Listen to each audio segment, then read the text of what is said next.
Colossenses capítulo 3, versículo 1 a seguir.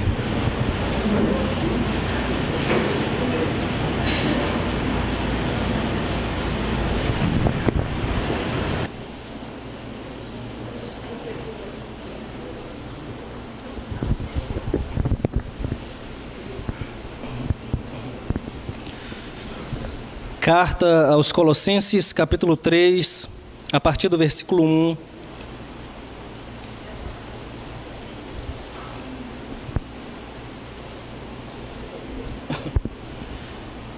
Diz assim: Portanto, se fostes ressuscitados juntamente com Cristo, buscai as coisas lá do alto, onde Cristo vive, assentado à direita de Deus. Pensai nas coisas lá do alto, não nas que são aqui da terra, porque morrestes e a vossa vida está oculta juntamente com Cristo em Deus. Quando Cristo, que é a nossa vida, se manifestar, então vós também sereis manifestados com Ele em glória. Versículo 10. E vos revestistes do novo homem, que se refaz para o pleno conhecimento, segundo a imagem daquele que o criou, no qual não pode haver grego nem judeu, circuncisão nem incircuncisão, bárbaro, cita, escravo, livre, porém Cristo é tudo em todos. Vamos orar. Oh Senhor, obrigado por Tua palavra essa manhã, que nos fortalece e que nos consola.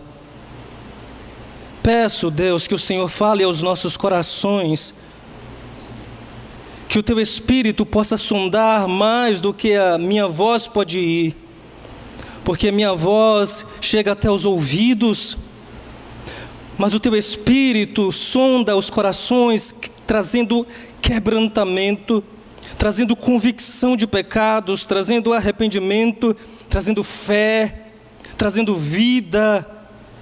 Eu oro, Deus, para que o Senhor me use nessa manhã, falando aos nossos corações e às nossas vidas, em nome de Jesus. Amém.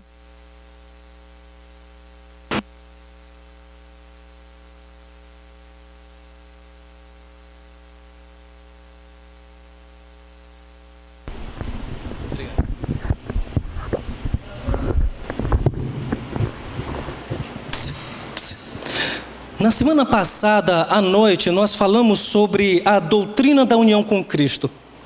E eu mostrei para vocês que a união com Cristo na Bíblia, ela é um termo abrangente para toda a doutrina da salvação, em que as várias outras doutrinas fazem parte dela. Então, quando falamos sobre a eleição, justificação, glorificação, adoção e todas essas doutrinas que fazem parte da nossa salvação, todas elas se combinam juntamente para o que a gente chama de a doutrina da união com Cristo. Mostrei para vocês alguns exemplos na Bíblia, entre eles o que Paulo chama de batismo em Cristo. É a ideia de que quando Cristo morreu, nós estávamos com Cristo também morrendo. E quando Cristo ressuscita, nós estávamos em Cristo também ressuscitando, agora ressuscitando para uma nova vida. Mostrei para vocês um exemplo disso através da videira, João capítulo 15, em que Jesus diz: Eu sou a videira verdadeira e vocês são os ramos. Sem mim vocês não podem fazer nada. De modo que, para que a gente faça alguma coisa agradável a Deus, nós precisamos estar de fato unidos a Cristo. E somente unidos a Cristo nós podemos glorificá-lo. João capítulo 15, versículo 8. Falamos dos benefícios ou das implicações dessa união com Cristo. A primeira delas é que Deus nos dá uma nova posição. Antes éramos considerados como condenados diante de Deus, mas agora em Cristo nós somos declarados inocentes, justos diante de Deus. Mas também somos considerados e declarados santos por Ele. Mesmo tendo que viver uma vida progressivamente em santidade, já somos declarados por Ele em Cristo santos. E eu falei que, além dessa implicação, temos uma segunda, que Deus, além de uma nova posição, nos dá uma nova vida em Cristo Jesus. Não temos mais que tentar por nossos próprios esforços viver a vida cristã. Precisamos estar unidos a Cristo, para que Cristo faça por nós aquilo que precisamos fazer. Não significa que vamos ficar passivos esperando que Cristo faça algo por nós, mas é o entendimento de que quando eu faço algo, é Cristo em mim fazendo, e assim eu glorifico o Pai. Mas uma terceira implicação dessa união com Cristo é o que eu gostaria de tratar com vocês essa manhã, baseado no texto que lemos de Colossenses capítulo 3, em que você percebe o apóstolo Paulo falando novamente dessa união com Cristo, falando que morremos em Cristo e que estamos ocultos nele, e que se ressuscitamos com Cristo, agora olhamos para as coisas do alto, agora olhamos para os céus pensando nas coisas do céu. A ideia de pensar é de direcionar a mente para o céu, colocar a sua afeição no céu, amar, estar atento, desejar, ansiar pelas coisas celestiais. Porque quando Cristo retornar, apareceremos com Ele em nossa condição glorificada, louvando, porque agora temos uma nova vida nele, e seremos glorificados, tendo um corpo glorificado como Ele tem. Como resultado disso, nós temos uma nova vida, apresentado nos versículos 5 até o 10 de Colossenses 3. E temos então uma nova identidade, que é o versículo 1 que nós lemos. Paulo deixa isso claro porque agora ele não quer que haja algum tipo de intriga por causa da nacionalidade daquelas pessoas. O evangelho estava sendo pregado para judeus, estava sendo pregado para os gregos, estava sendo pregado para os romanos, mas também estava sendo pregado aos bárbaros. E Paulo, ele resume essa união com Cristo nesse versículo dizendo: olha, nós agora temos uma nova identidade. Não temos que ficar discutindo por causa da nossa nacionalidade. Não temos que ficar discutindo porque você é bárbaro ou você é romano, ou você é grego ou você é judeu. Agora nós todos somos um em Cristo, fazemos parte da mesma família. Minha identidade então não é definida pela minha nacionalidade. Minha identidade não é definida pelo meu status social. Assim sendo, a pergunta que direcionará a nossa mensagem nessa manhã é: quem sou eu? O que me define? O que me faz ser quem eu sou? Às vezes, nós somos reduzidos a um número. Somos reduzidos a um número numa lista de alguma coisa. Mas quem é você? E eu gostaria de apresentar para vocês 3 respostas de como as pessoas geralmente se veem. Qual é a referência que as pessoas tomam para se definir? E a primeira resposta, quando se pergunta quem sou eu, é: você é o que os outros dizem que você é. É aquela identidade que é tomada como referencial às outras pessoas. Quando isso acontece, nós temos pessoas que são grandes demais e Deus é pequeno. E eu recomendo a leitura desse livro. O nome do livro é Quando as Pessoas São Grandes e Deus é Pequeno. Um livro muito interessante para se ler. Como identificar se eu estou sendo definido por aquilo que as pessoas dizem acerca de mim? Tenho algumas perguntas para vocês. Você já lutou com a pressão de grupo? Você anda super atarefado e não consegue dizer não para as pessoas? Você precisa de alguma coisa de seu cônjuge ou de outras pessoas e por isso você faz tudo para agradá-la? Sua dieta, quando você faz, é não tanto para a sua saúde, mas para impressionar os outros? Você se preocupa excessivamente com o que os outros vão pensar? Você tem medo de se expor? Falar em público não é tanto timidez como medo do que vão pensar ou falar de você, caso você cometa um erro. Mas não pense que o desejo de agradar os outros é somente coisas de tímidos. É possível que você seja uma pessoa desinibida, uma pessoa que gosta de falar e falar e falar, uma pessoa que gosta de falar muito, porque afinal de contas você é extrovertido. Mas é possível que aí também esteja o desejo de agradar os outros, o desejo de inconscientemente ser controlado pelos outros. Irmãos, você tem vergonha, e aqui é a última pergunta, de evangelizar por causa do que os outros poderiam pensar? Se assim é, você tem sido definido por aquilo que os outros falam ou pensam de você. Todas essas coisas acontecem quando Deus é pequeno demais e as pessoas são grandes. Eu não quero dizer que o desejo de aprovação é em si pecado. Isso é humano. Na verdade, você vai ver em Provérbios dizendo que o nome é mais importante do que o ouro. O problema é quando isso se torna o centro da sua vida. O perigo de ser alguém que vive para as pessoas ou para agradar as pessoas é que esse desejo excessivo por aprovação deixa você cego para seu próprio pecado. E aí você começa a se justificar baseado no que os outros dizem, baseado no que os outros fazem, baseado no que os outros pensam. Pensem nos fariseus, por exemplo. Eles queriam os principais assentos, eles queriam reputação.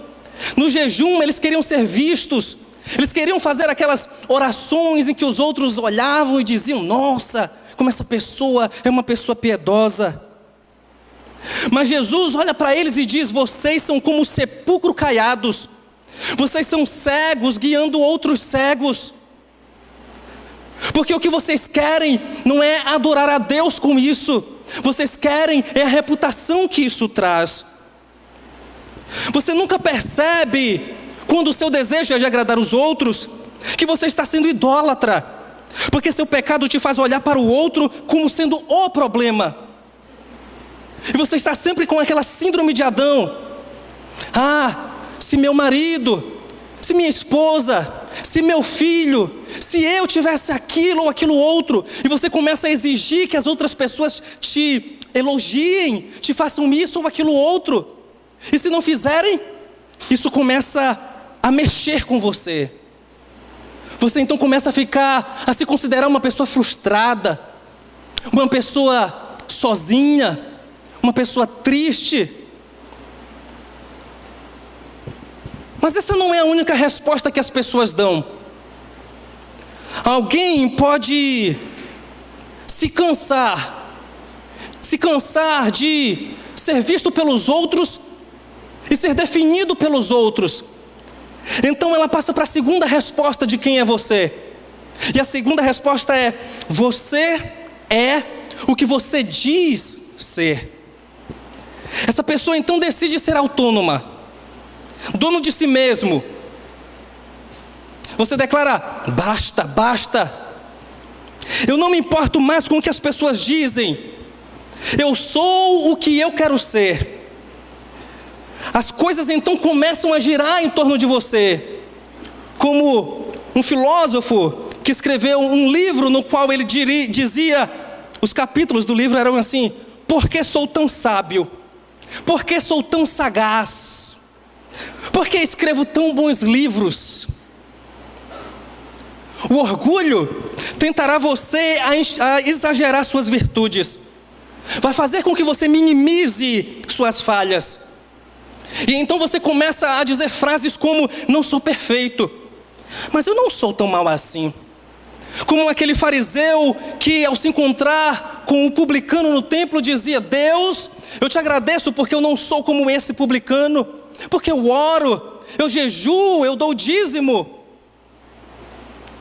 Então você começa a se ver como diferente dos outros. Se você é cristão, você vai começar a olhar para as pessoas como que precisando da graça. Eu não preciso mais da graça. Agora eu tenho que falar às pessoas, eu tenho que pregar às pessoas, porque essas pessoas estão carentes da graça. Eu não preciso mais. Porque afinal de contas, você já definiu quem você quer ser. E você acha que o que te define é aquilo que você faz, ou aquilo que você sente, ou aquilo que você pensa. Deus mesmo passa a girar em torno de você como se fosse um gênio da lâmpada. E então você não olha mais para Deus como um servo obediente, mas como o Senhor dele. E começa a exigir, como religiões animistas, em que a mágica tenta manipular os seus deuses. Você até vem à igreja, mas se Deus não te der aquilo que você quer, aquilo que você exige dele, então as coisas começam a ficar estranhas. Você esquece que a visão de si mesmo é limitada, porque você, enquanto ser humano, é limitado. Olhe para você na igreja, aqui, nesse lugar. Agora amplie sua visão, como num mapa em que você olha para você nessa igreja e nesse bairro. Agora amplie mais um pouco e olhe para você nessa igreja, nesse bairro e na cidade de Salvador. Ampliando mais um pouco, agora na Bahia. E você está aqui nessa igreja. Olhe lá, de cima. Você, nem um ponto é mais. Mas amplie um pouco mais e agora olhe como no mapa para o Brasil. Você no estado da Bahia, na cidade de Salvador, no bairro da Pituba, na igreja regular. Amplie um pouco mais para a América do Sul. Consegue se enxergar aí? Amplie um pouco mais para o mundo, para o planeta Terra. Amplie um pouco mais para o sistema solar. Tá bom aí, tá bom aí. Você consegue se enxergar aí? Você vai dizer não. E por que não? Porque nós somos limitados. Nós somos limitados no espaço e no tempo. Nós somos limitados em nosso conhecimento. Nós somos limitados em nossa vida. A vida é como um sopro. Nós somos limitados. Ao mesmo tempo, veja o que a Bíblia diz acerca de Deus. Isaías 40, versículo 12. Acompanhe comigo.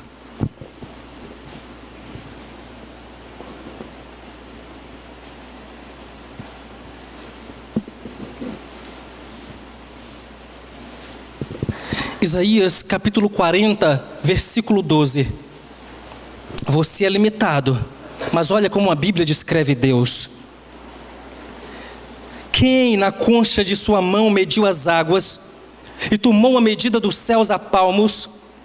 Quem recolheu na terça parte de uma efa o pó da terra e pesou os montes em romana e os outeiros em balança de precisão?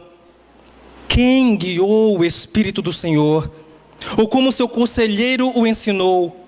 Com quem tomou ele conselho para que lhe desse compreensão? Quem o instruiu na vereda do juízo e lhe ensinou sabedoria e lhe mostrou o caminho de entendimento? Eis que as nações são consideradas por ele como um pingo que cai de um balde e como um grão de pó na balança. As ilhas são como pó fino que se levanta. Nós somos limitados, mas Deus é infinito. Deus não pode ser contido pelo espaço, nem pelo tempo.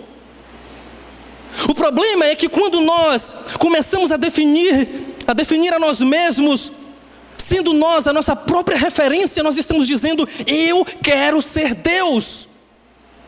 É isso que nós estamos dizendo. Se eu sou minha referência, então eu começo a ver coisas como o que a gente vê na mídia e no mundo. Aquilo que eu sinto passa a ser minha referência. Você vê isso em filmes, séries, novelas, nos incentivando a seguirmos nossos sentimentos, mesmo que eles tenham que confrontar a Deus. Mas sentimentos não podem ser referência para o que é certo, porque eles são instáveis. Quando o seu certo for o mal para outra pessoa, você precisará mais do que sentimentos para julgar corretamente. Só vemos verdadeiramente, irmãos, quem nós somos quando passamos a ver quem Deus é.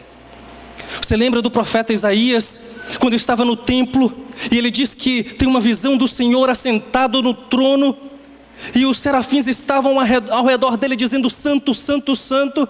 E após ele ter aquela visão de Deus, ele olha para si mesmo e diz: ai de mim que vou perecendo, porque sou de lábios impuros e habito no meio de um povo de impuros lábios. Somente quando nós vermos quem Deus é que vamos perceber quem de fato nós somos. Quem sou eu? Você pode dizer: eu sou forte. Deus diz: você é cego e nu. Você pode dizer: eu sou sábio. Deus diz: você é tolo. Quem sou eu? Eu sou, e aqui a terceira resposta. Não o que as pessoas dizem quem eu sou. Não o que eu digo que sou. Eu sou o que Deus diz que sou. E Deus diz que eu sou pecador. Primeiro, eu devo entender isso. Eu sou pecador. Imagem e semelhança de Deus, mas uma imagem agora corrompida por causa do pecado. Limitado por justamente ser quem eu sou. Mesmo antes da queda, eu já era um ser limitado. Eu tento agradar a Deus, mas não consigo por minhas próprias forças. Eu sou pecador. Minha natureza é pecaminosa. Mas quando eu coloco a minha fé em Cristo, quando eu vejo Cristo como meu único Senhor e exclusivo Salvador, então em Cristo eu sou nova criatura. Como diz Paulo aos Coríntios: assim que alguém está em Cristo, nova criatura é. As coisas velhas já passaram, eis que tudo se fez novo. A pessoa que vive para agradar os outros ou a si mesmo indica que tem um sistema de valores dessa terra, buscando o seu próprio reino e sua própria justiça. Deus está trabalhando em um reino. O problema é que esse reino não é o mesmo que nós temos trabalhado muitas vezes. É por isso que Paulo nos exorta a pensar nas coisas celestiais, a olhar para o alto, a olhar para Cristo e manter os nossos olhos fixos nele, a olhar para a eternidade. Sua identidade, irmãos, é fundamentada em quê? Eu te pergunto isso novamente essa manhã. Sua identidade é fundamentada no que você faz? Você pode dizer: eu sou pai e mãe, eu sou professor, eu sou pastor, eu sou estudante. Perceba o que você está fazendo aqui. Essas coisas começam a funcionar como identidade, em vez de funcionar como chamados, em vez de funcionar como vocação. Então a sua identidade passa a ser aquilo que você faz. E sabe qual é o problema? Quando aquilo que você faz dá errado, você traz isso para a sua identidade. E então começa a se chamar de fracassado, de uma mãe ruim, de um pai negligente, e por aí vai. Nós distorcemos a realidade, sempre pegando elementos da vida para dizer onde está nossa identidade. Então nossa identidade passa a ser nosso emprego, nosso casamento, nosso conhecimento, a sexualidade. Ou então você pode se identificar com algum acontecimento do passado, algo que você fez ou algo que fizeram para você. Então você pode dizer: eu sou um sobrevivente de um abuso, ou eu fui um mau amigo, eu machuquei a pessoa que eu amo, ou eu era o melhor aluno da escola, o melhor jogador da minha turma. E você começa a se identificar com isso tudo e dizer: eu sou bom porque eu já fiz muita coisa boa. Perceba que a sua identidade então passa a ser, ou continua sendo, aquilo que você faz. Deixe-me dar uma palavra às pessoas que fazem testes de temperamento. Temperamentos como aqueles de melancólico, colérico, sanguíneo, fleumático. Deixe-me dar também uma palavra àqueles que adotam para si ideias como as 5 linguagens do amor. Essas coisas nos ajudam a perceber algo sobre nós mesmos, a sistematizar a área de nossas vidas. Por isso não estou descartando. O problema é que elas não podem ser nossa identidade fundamental.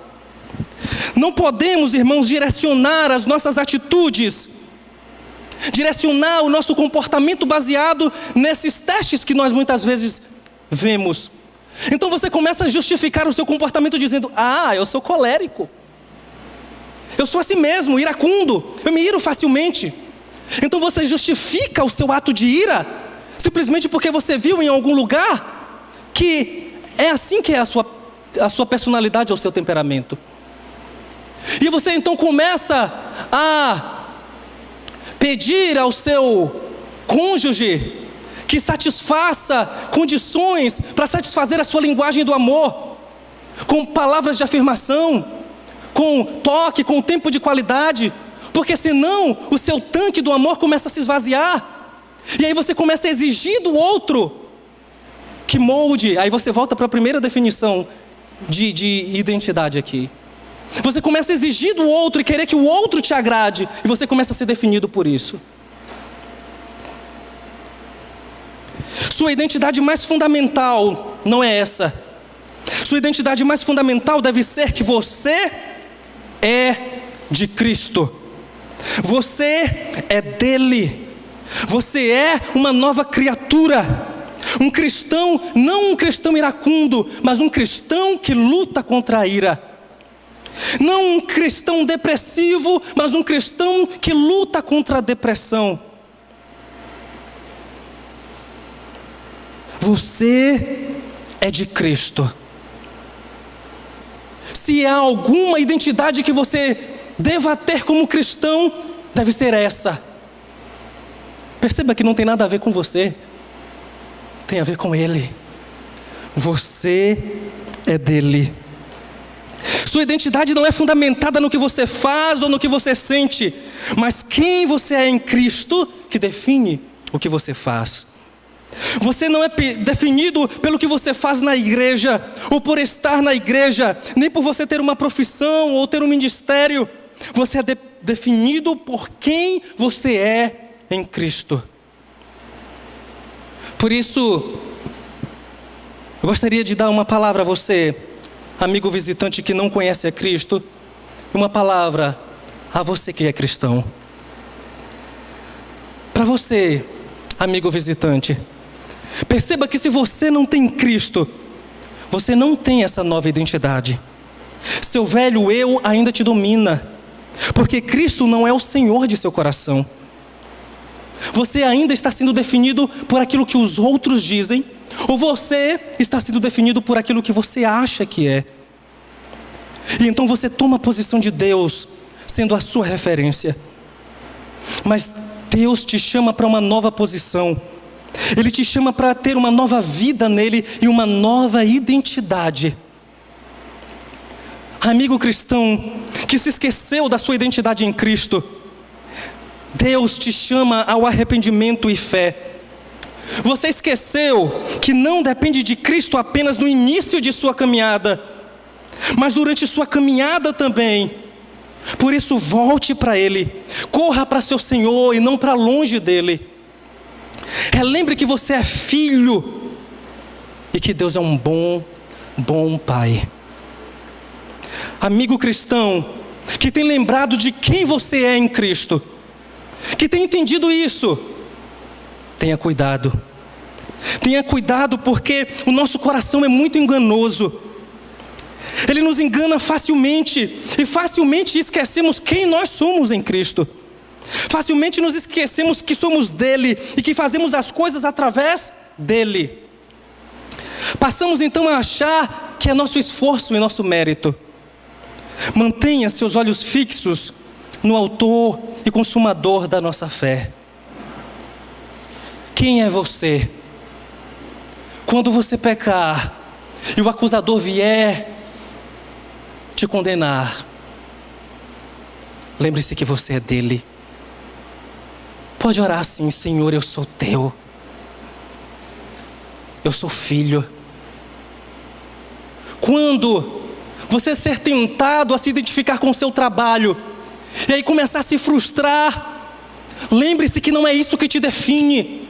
Olhe para os céus e diga: Jesus, eu sou teu. Quando você começar a achar que seus títulos ou seus cargos é quem te definem, olhe novamente para Cristo e diga: Jesus, apenas uma coisa me define: eu sou teu e tu és meu. Vamos orar. Senhor, obrigado porque nós temos uma nova posição em Cristo Jesus. Obrigado porque temos uma nova vida em Cristo Jesus. Obrigado porque temos uma nova identidade em Cristo Jesus. Obrigado, Senhor, porque somos teus. Somos teus e apenas isso importa. Nada mais importa, apenas isso é suficiente. Somos teus. Nos ajuda a viver de acordo com essa verdade e a não nos identificarmos fundamentalmente naquilo que fazemos, naquilo que sentimos, naquilo que pensamos, naquilo que os outros dizem. Ajuda-nos, Senhor, a olhar para o alto e a dizer: obrigado, porque o Senhor me faz teu filho. E se há uma identidade que eu possa dizer é minha, é de que eu sou teu filho em Cristo Jesus. Obrigado, Senhor. Amém. Teremos um pós